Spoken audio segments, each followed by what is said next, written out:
Good morning, students. I am Rajen Chipa from Pragya Academy, Gangapur city. आपको वहां से live पढ़ाया था, उसका थोड़ी तबीयत खराब हो गई थी, तो आज हम दोबारा से स्टार्ट करते हैं। रिएक्शन मैकेनिज्म में हमने पढ़ लिया था इलेक्ट्रॉनिक इफेक्ट, कोई दिक्कत आई? उसका हमने पढ़ा acidity of phenols, acidity of carboxylic acid, आज मॉर्निंग में पढ़ाया आपको। तो हम बात करते हैं यहाँ पर बॉन्ड क्लीवेज की। अब हमें पढ़ना है केमिकल रिएक्शन। तो केमिकल रिएक्शन में अब क्या क्या चीज यूज होती है वो सबसे पहले देखिएगा।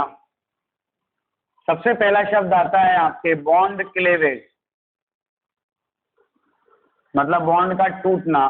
तो आप जानते हैं जब भी कोई केमिकल रिएक्शन होती है तो उस केमिकल रिएक्शन में ओल्ड बॉन्ड्स ब्रेक होंगे और न्यू बॉन्ड्स बनेंगे। तो ओल्ड बॉन्ड का ब्रेक होना दो टाइप का होता है। तो यहाँ पर जो बॉन्ड क्लीवेज है, ये बॉन्ड क्लीवेज जो है वो टू टाइप का होता है। एक होता है होमोलेटिक और एक होता है हेटेरोलेटिक। तो ये तो हो गया होमोलेटिक बॉन्ड क्लीवेज, और एक होता है आपके हेटेरोलेटिक बॉन्ड क्लीवेज। क्लियर? इसे आयनिक क्लीवेज भी कहते हैं। क्या कहते हैं इसे? आयोनिक क्लीवेज भी कहते हैं। तो हम बात करें होमोलेटिक क्लीवेज, जैसे यहाँ पर मान लो ये बॉन्ड जो है कोवेलेंट बॉन्ड है और ये बॉन्ड जो है वो दो अप्रोक्सीमेटली सिमिलर एटम्स के बिटवीन है, और सिमिलर एटम्स के बिटवीन है ए और बी की इलेक्ट्रोनेगेटिविटी जो है X is approximately equal to X B है। क्लियर? तो जब ये बॉन्ड टूटता है, तो जब बॉन्ड टूटेगा तो जो पार्टनरशिप के इलेक्ट्रॉन्स हैं, इन इलेक्ट्रॉन्स का रीडिस्ट्रीब्यूशन होगा, इनका बंटवारा होगा। और जब रीडिस्ट्रीब्यूशन होगा तो यदि वो रीडिस्ट्रीब्यूशन यूनिफॉर्म होता है, यूनिफॉर्म का मतलब एक इलेक्ट्रॉन इस पर चला जाए और एक इलेक्ट्रॉन इस पर चला जाए, तो इसे कहते हैं हम होमोलेटिक क्लीवेज। क्या कहते हैं? Homolytic cleavage. और जब इस पे जाएगा तो यहाँ बनाएगा ए पर फ्री रेडिकल जाएगा और यहाँ बी पर भी एक इलेक्ट्रॉन रह जाएगा, बी फ्री रेडिकल। तो यहाँ जो बनेंगे वो बनेंगे फ्री रेडिकल्स। क्लियर? तो होमोलेटिक क्लीवेज का मतलब क्या है? एक ऐसा क्लीवेज जिसमें बॉन्ड टूटते समय, जब बॉन्ड ब्रेक होता है तो उस बॉन्ड के इलेक्ट्रॉन्स का डिस्ट्रीब्यूशन यूनिफॉर्मली होता है, दोनों पर समान रूप से होता है, तो उसे कहते हैं अपन होमोलेटिक बॉन्ड क्लीवेज। क्लियर? और ये बॉन्ड क्लीवेज जो होता है वो हमेशा ये बॉन्ड जो होता है वो हमेशा क्या होता है, या तो सेम इलेक्ट्रोनेगेटिव एटम्स के बिटवीन होता है या अप्रोक्सीमेटली इक्वल इलेक्ट्रोनेगेटिव एटम्स के बिटवीन होता है। क्लियर? अब जैसे यहाँ पे अपन बात करें तो ये एक तो होता है in non polar medium, non polar medium होना चाहिए यहाँ पर। क्लियर? दूसरा है in presence of sunlight presence हो या हाई टेम्परेचर प्रेजेंट हो, या यहाँ पर क्या प्रेजेंट हो, पेरोक्साइड प्रेजेंट हो, या यहाँ पर ऑक्सीजन प्रेजेंट हो, तब इस टाइप के क्लीवेज होंगे। तो ये कहलाएगा होमोलेटिक क्लीवेज। होमोलेटिक क्लीवेज का मतलब कि यहाँ पर इलेक्ट्रॉन्स का डिस्ट्रीब्यूशन यूनिफॉर्मली होता है। हेटेरोलेटिक क्लीवेज में क्या होता है, जैसे मान लो ये बॉन्ड ए और बी के बिटवीन है, इसको तोड़ना चाहते हैं, तो यहाँ पर यदि इनकी इलेक्ट्रॉन नेगेटिविटी डिफरेंट है, बी की इलेक्ट्रॉन नेगेटिविटी ज्यादा है ए से, तो जब ये बॉन्ड टूटेगा तो बॉन्ड के इलेक्ट्रॉन, दोनों ही इलेक्ट्रॉन एक ही एटम ले जाएगा, और एक एटम ले जाएगा बी के पास जाएगा, तो ए पर तो पॉजिटिव चार्ज आएगा और बी पर नेगेटिव चार्ज आएगा। जिस पर पॉजिटिव चार्ज आएगा वो तो कहलाएगा कैट आयन, और जिस पर नेगेटिव चार्ज आएगा वो कहलाएगा एन आयन। अब इस टाइप के क्लीवेज से आयंस का फॉर्मेशन होता है, एक कैटायन बना एक एनायन बना, इसलिए इसे हम आयनिक क्लीवेज भी कहते हैं। क्लियर?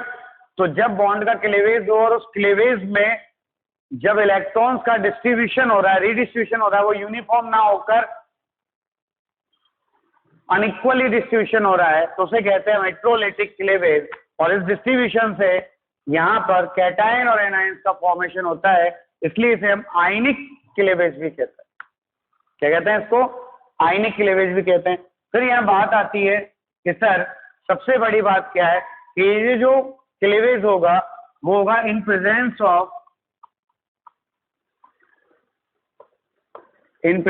Of polar medium. किसमें होगा भाई? पोलर मीडियम की प्रेजेंस में होगा। पोलर मीडियम जैसे एसिड हो गया, वाटर हो गया, कुछ भी हो गया, उनकी प्रेजेंस में होगा। नॉन पोलर मीडियम की भी नहीं होगा। नॉन पोलर मीडियम मतलब बेंजीन हो गया, टोलुइन हो गया, CCl4 हो गया, कार्बन डाइसल्फाइड हो गया, वो नॉन पोलर मीडियम हो गया। तो इलेक्ट्रोलाइटिक और होमोलाइटिक में आया। होमोलाइटिक में तो इलेक्ट्रॉन्स का यूनिफॉर्म डिस्ट्रीब्यूशन होगा और फ्री रेडिकल का फॉर्मेशन होगा।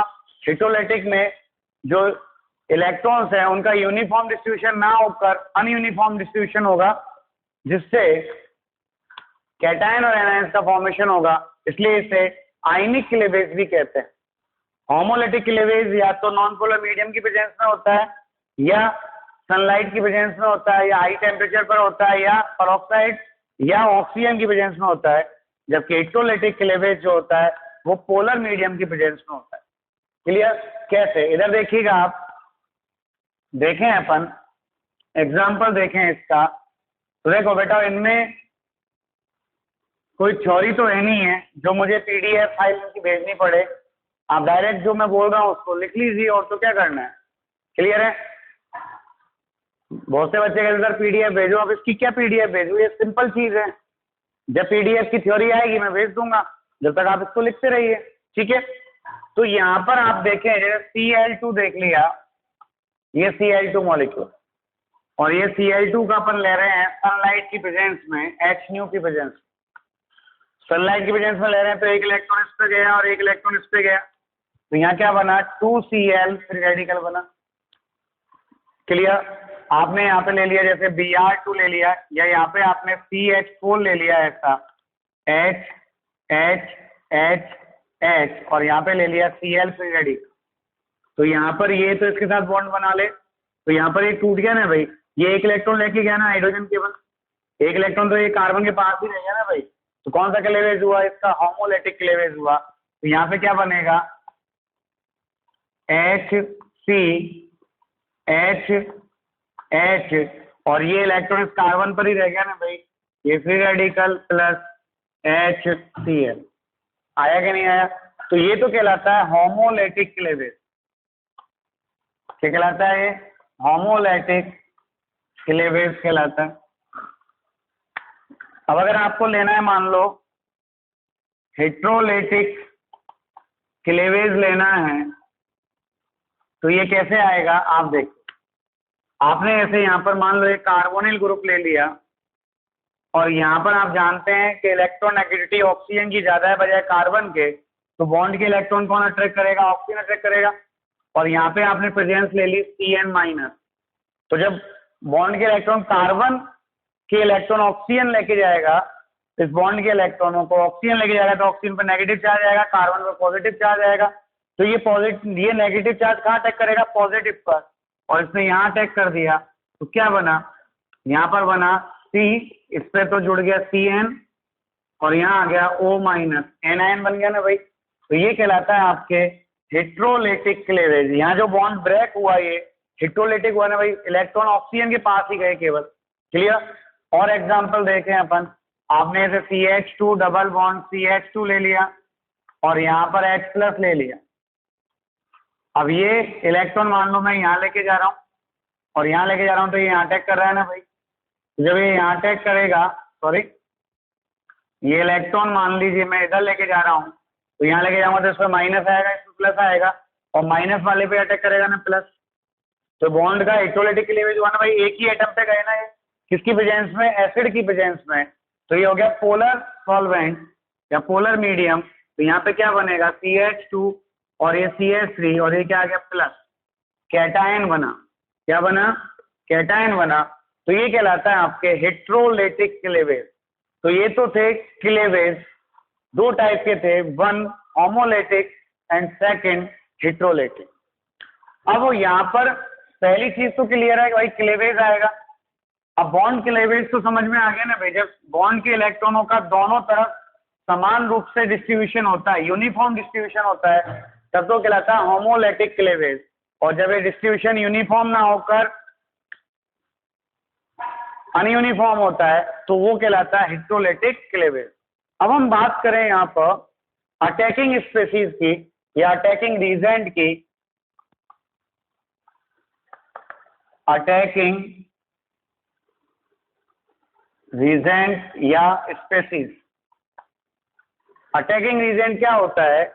हम कहते हैं sir such species which attacks on reactant molecule in a chemical reaction is known as attacking species। मतलब किसी केमिकल रिएक्शन में रिएक्टेंट मॉलिक्यूल पर अटैक करने वाली स्पीशीज को हम कहते हैं अटैकिंग स्पीशीज। क्लियर? क्या कहा मैंने? सच स्पीशीज, स्पीशीज में मॉलिक्यूल, एटम और आयन तीन हो सकते हैं। सच species which attacks on reactant molecule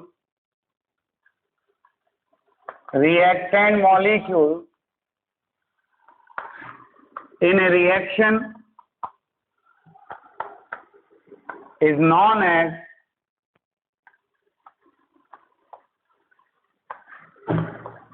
attacking species or reagent। Clear? जो अटैकिंग मॉलिक्यूल रिएक्टेंट मॉलिक्यूल पर जो अटैक कर रहा है वो कहलाएगा अटैकिंग स्पीशीज। क्लियर है? जैसे अभी आपने लिया था यहाँ पर C डबल बॉन्ड हो, ये तो था आपका रिएक्टेंट। क्लियर? और यहाँ पे अटैक कराया आपने CN माइनस का, तो ये अटैक कर रहा था इस कार्बन पे और ये इलेक्ट्रॉन जा रहा था इधर। तो ये जो CN माइनस इस रिएक्टेंट पर अटैक कर रहा है ये कहलाएगा आपके अटैकिंग स्पीशीज। क्या कहलाएगा ये? Attacking species. और क्या बना रहा है ये बना रहा है CN और यहाँ पे आएगा O माइनस, तो ये अटैकिंग स्पीशीज है। ठीक, अभी अटैकिंग स्पीशीज क्या होता है? आपने डेफिनेशन तो समझ में आ गई। Such species which attacks on reactant molecule in a chemical reaction is known as attacking species. अब जो अटैकिंग स्पीशीज होती है दो टाइप की होती है, टू टाइप्स की होती है। पहला तो होता है न्यूक्लियोफाइल और दूसरा होता है इलेक्ट्रोफाइल। क्लियर? तो फर्स्ट तो होते हैं न्यूक्लियोफाइल्स अटैकिंग स्पीशीज में। पहला तो होता है न्यूक्लियोफाइल्स,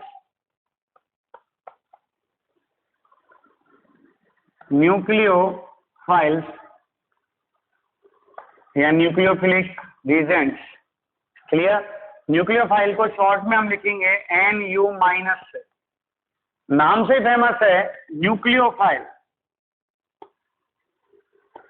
न्यूक्लियोफाइल का मतलब है, फाइल का मतलब होता है लविंग और न्यूक्लियो का मतलब होता है न्यूक्लियस। Nucleus loving. क्लियर? मतलब ऐसी स्पीशीज जो न्यूक्लियस को लविंग मतलब लव करती है, लव का मतलब अट्रैक्ट करती है। तो यहां पर कहते हैं nucleus attracting species is known as nucleophile. Clear? तो ऐसी स्पीशीज जो न्यूक्लियस को अट्रैक्ट करती है वो कहलाती है न्यूक्लियोफाइल। अब बेटा जियो, न्यूक्लियस कैसा होता है? न्यूक्लियस होता है पॉजिटिव चार्ज, और पॉजिटिव को कौन अट्रैक्ट करेगा? जो नेगेटिव है या इलेक्ट्रॉन रिच है। तो ये स्पीशीज जो होती हैं वो इलेक्ट्रॉन रिच स्पीशीज होती है। कौन होती है भाई?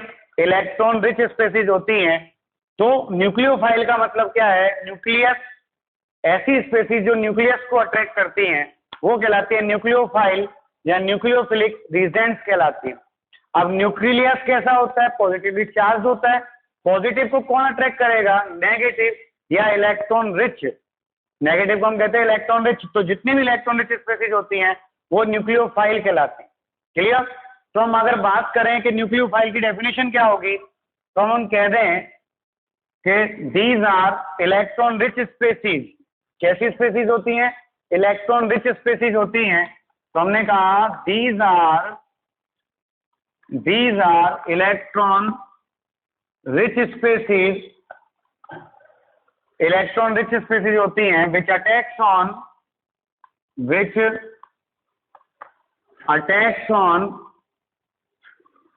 Electron deficient center are known as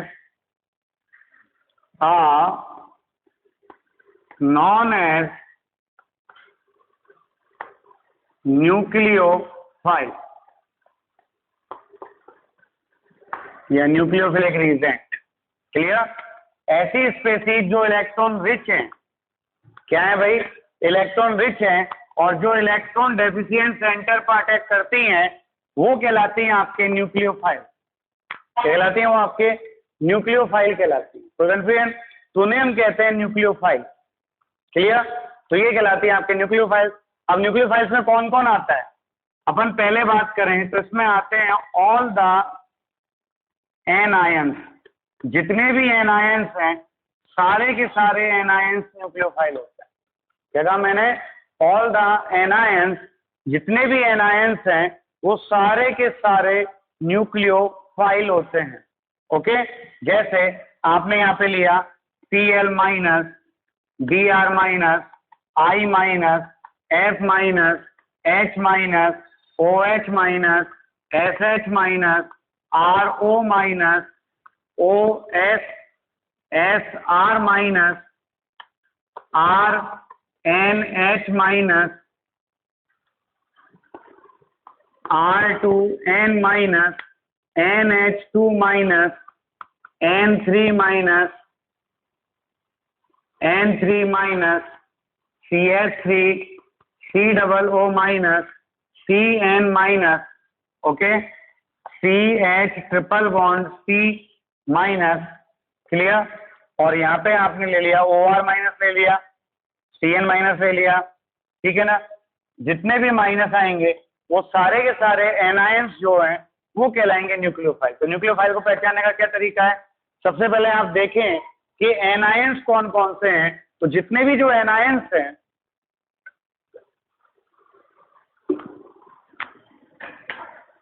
वो सभी एनायंस कहलाते हैं न्यूक्लियोफाइल। क्लियर? तो पहला तो एक फाइंड करना है कि एनायंस है तो न्यूक्लियोफाइल है। अब मान लो एनायंस नहीं है और न्यूट्रल मॉलिक्यूल हैं, तो कौन से न्यूट्रल मॉलिक्यूल्स न्यूक्लियोफाइल होंगे वो देखिएगा। पहले तो समझ में आ गया, जितने भी इलेक्ट्रॉन रिच स्पेसीज हैं वो सारे के सारे न्यूक्लियोफाइल्स कहलाते हैं। और न्यूक्लियोफाइल्स में इलेक्ट्रॉन रिच में सबसे पहले कौन आते हैं? एनायंस आते हैं। अब अगर मैं न्यूट्रल मॉलिक्यूल की बात करूं तो न्यूट्रल मॉलिक्यूल्स में कौन से मॉलिक्यूल्स होंगे? ऐसे मॉलिक्यूल्स होंगे जिनमें सेंट्रल एटम का ऑक्टेट कंप्लीट हो, साथ ही साथ उस सेंट्रल एटम पर एक या एक से ज्यादा लोन पेयर प्रेजेंट हो। क्लियर? तो यहां पर क्या है? सेकंड आ गया, अपन कह रहे हैं such neutral molecules, such neutral molecules in which octet of central atom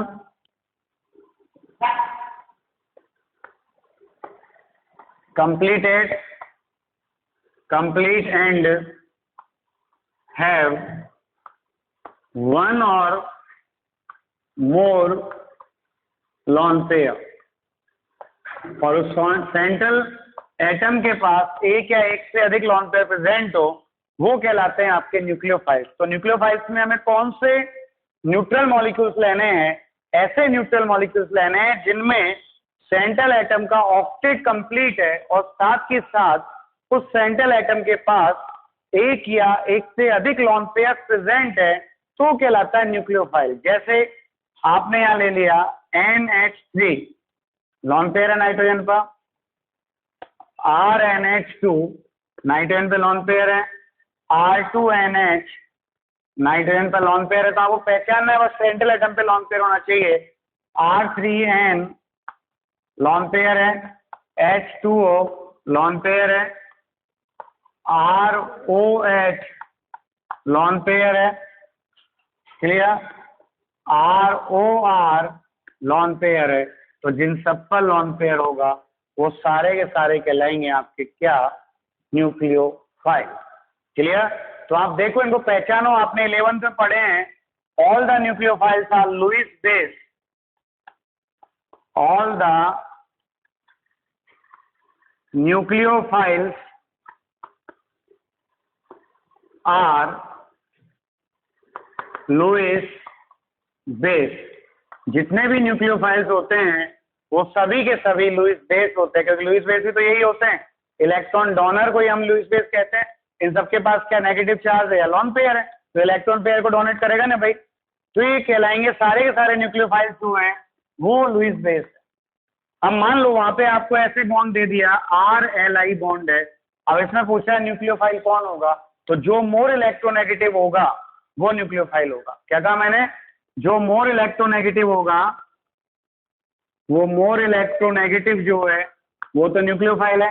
तो R और Li, R का मतलब कार्बन है और Li मेटल है, तो इलेक्ट्रोनेगेटिव तो कार्बन की ज्यादा है ना भाई, तो ये हो गया nucleophile.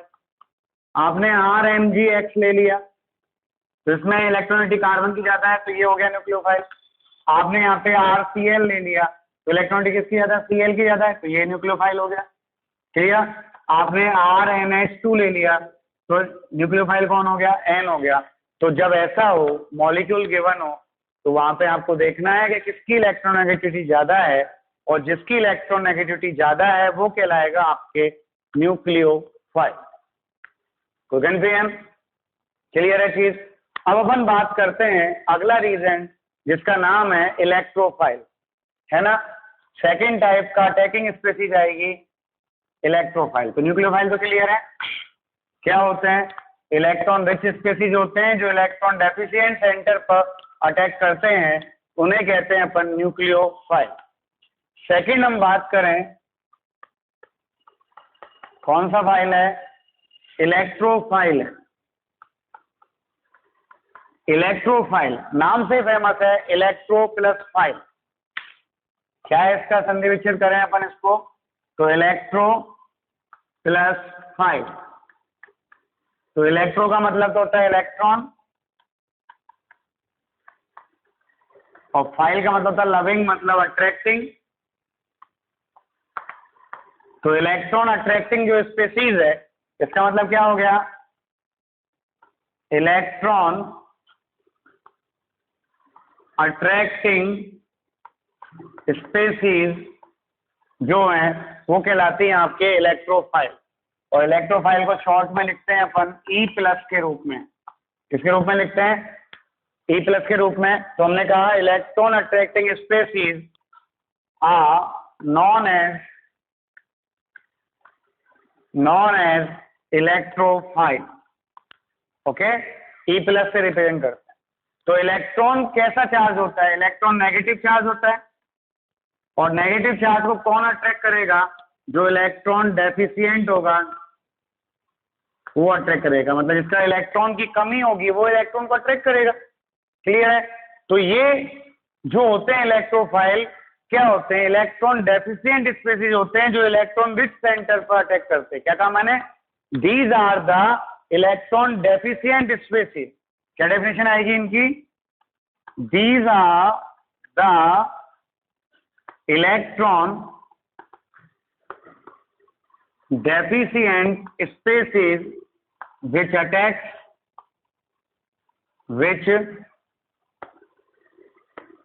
attacks on electron rich center are known as electrophile। Clear? तो अपन ने कहा कि इलेक्ट्रोफाइल क्या होते हैं, these are the electron deficient species.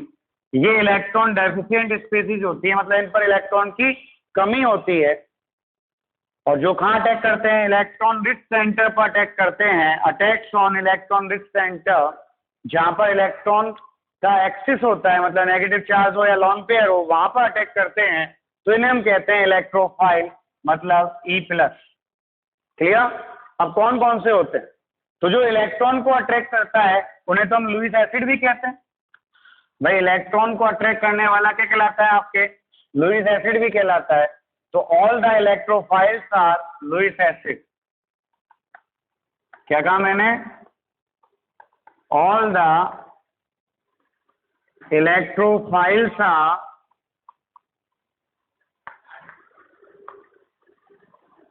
Lewis acid.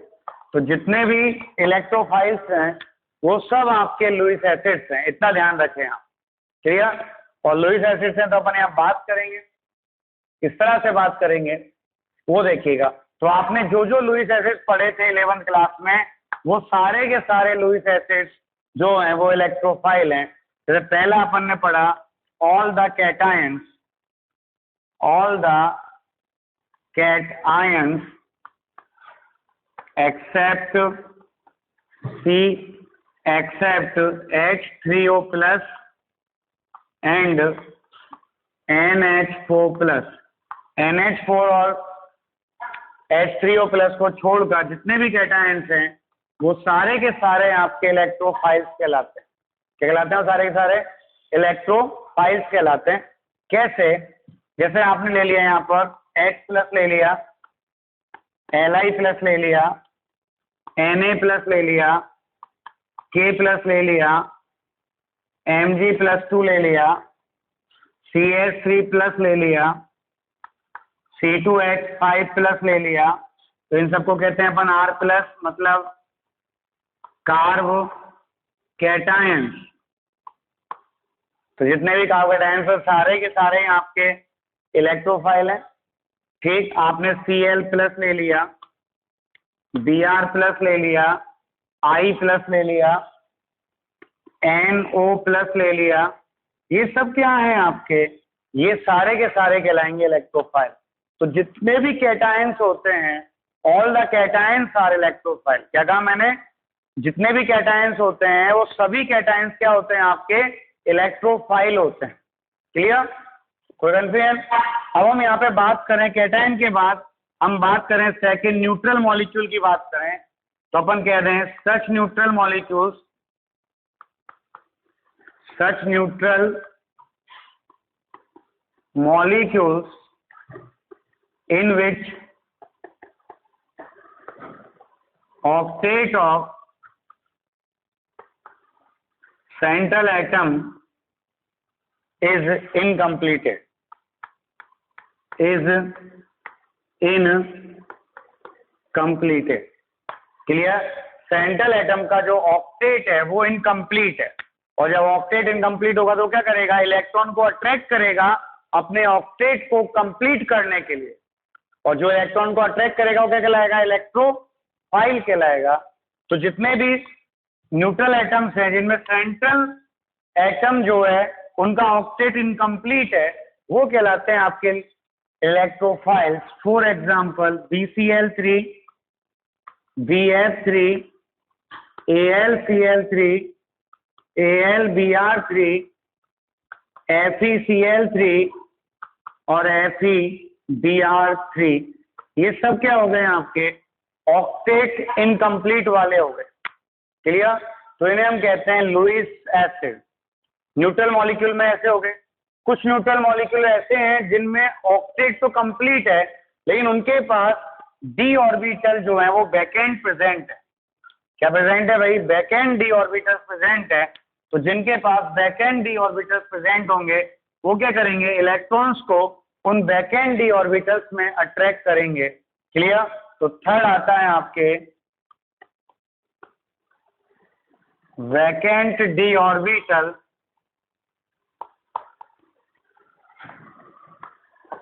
containing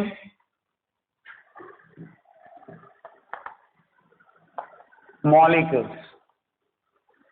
और vacant D orbital containing molecules में आपने ऐसे SO2 ले लिया, SO3 ले लिया, तो इनमें क्या सल्फर के पास वैकेंट डी ऑर्बिटल प्रेजेंट है, तो ये भी कहलाएंगे आपके इलेक्ट्रोफाइल।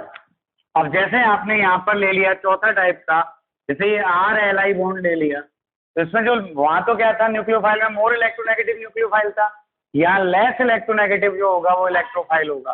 तो इलेक्ट्रोफाइल कौन होगा? लेस इलेक्ट्रोनेगेटिव एटम जो होगा वो आपके इलेक्ट्रोफाइल होगा। तो लेस इलेक्ट्रोनेगेटिव कौन है? Li। आपने ऐसे RMgX ले लिया तो लेस इलेक्ट्रोनेगेटिव कौन है? Mg। तो यहाँ इलेक्ट्रोफाइल कौन है आपका? Mg। RCl ले लिया तो लेस इलेक्ट्रोनेगेटिव R है। RNH2 ले लिया, R का मतलब कार्बन, RNH2 ले लिया तो लेस इलेक्ट्रोनेगेटिव कौन है? R है। आपके RCN ले लिया तो लेस इलेक्ट्रोनेगेटिव R। तो यहाँ पर जो लेस इलेक्ट्रोनेगेटिव होगा वो कहलाएगा इलेक्ट्रोफाइल। तो बेटा ये थे इलेक्ट्रोफाइल और न्यूक्लियोफाइल को आइडेंटिफाई करना। इनको ढंग से करेगा क्योंकि पूरी रिएक्शंस जो है वो इन पर डिपेंड करेगी।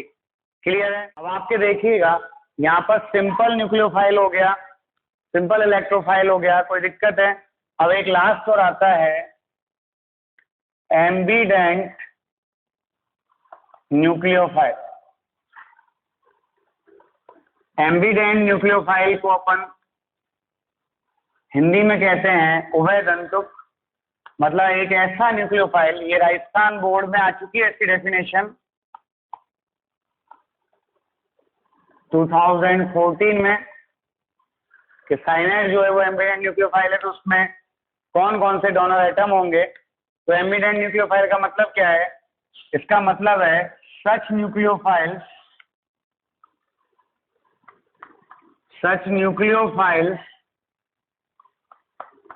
in which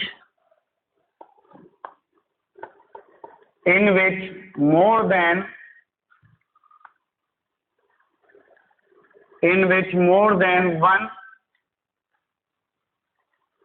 donor atom जो क्या करता है? इलेक्ट्रॉन डोनेट करे, इलेक्ट्रॉन डोनर। क्लियर? और इसे बोलते हैं अपन nucleophilic centre. Nucleophilic centre are present but at a time only one donor atom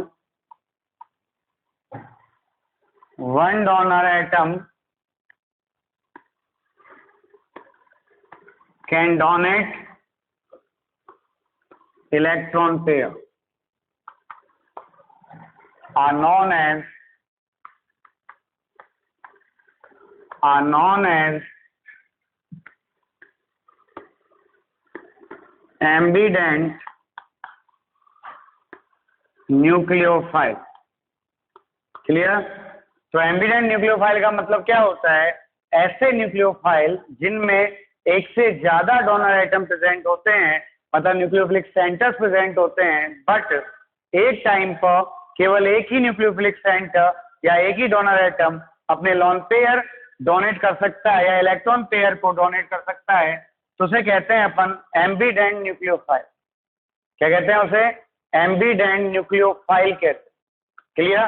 for example जैसे आपने ले लिया नाइट्राइट आयन, तो नाइट्राइट आयन होता है ONO-। तो यहाँ पर देखो इस ओपन नेगेटिव चार्ज है तो ये भी इलेक्ट्रॉन पेयर डोनेट कर सकता है और ये N भी इलेक्ट्रॉन पेयर डोनेट कर सकता है। तो यहाँ पे दोनों डोनर एटम है, नाइट्रोजन एंड ऑक्सीजन। बट अगर ऑक्सीजन डोनेट करेगा तो नाइट्रोजन डोनेट नहीं करेगा, और यदि नाइट्रोजन डोनेट करेगा तो ऑक्सीजन डोनेट नहीं करेगा। अब किन कंडीशन में ऑक्सीजन डोनेट करेगा, किन में नाइट्रोजन, वो अभी देखेंगे थोड़ी देर बाद। यहाँ अभी तो आपको ये देखना है एम्बीडेंट। एम्बीडेंट का मतलब दो डोनर एटम है, एक ऑक्सीजन एक nitrogen, but at A time या तो ऑक्सीजन डोनेट करेगा या नाइट्रोजन डोनेट करेगा। तो ये क्या हो गया? एम्बीडेंट न्यूक्लियोफाइल हो गया। आपने ऐसे ले लिया सायानाइड आयन, तो साइनाइड आयन में होता है CN-। तो ये यहाँ पर डोनर एटम कार्बन भी है और नाइट्रोजन भी है। अब यहाँ पर एक से ज्यादा डोनर एटम है, बट एट ए टाइम या तो कार्बन डोनेट करेगा या नाइट्रोजन डोनेट करेगा। ये डिपेंड करेगी कंडीशंस पर कि कौन डोनेट करेगा। क्लियर है? तो एम्बीडेंट न्यूक्लियोफाइल का मतलब क्या है?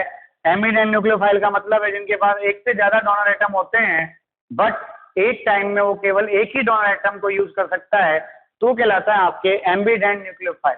क्लियर? ये राजस्थान बोर्ड में डेफिनेशन और इस साइनाइड का पूछा था कौन कौन डोनर एटम। अपन यहाँ देखें कि भाई साइनाइड हो या आइसोसाइनाइड हो, इसमें से कौन कौन डोनर एटम्स होंगे और कब होंगे। तो ये डिपेंड करेगा उस साइनाइड की नेचर पर। जैसे मान लीजिए यहाँ पर आयोनिक साइनाइड है, आयनिक साइनाइड है, तो यहां पर देखिएगा जैसे आपने ले लिया KCN, तो ये K प्लस है और ये CN माइनस।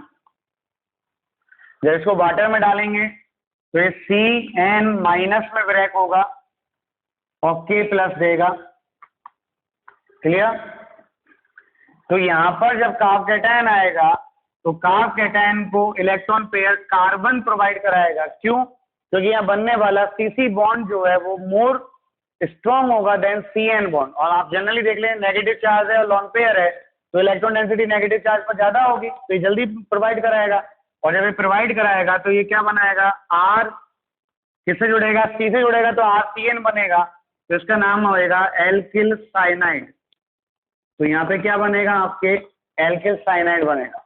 लेकिन यदि ये आयनिक ना होकर कोवेलेंट साइनाइड होता, क्या होता है, कोवेलेंट साइनाइड होता।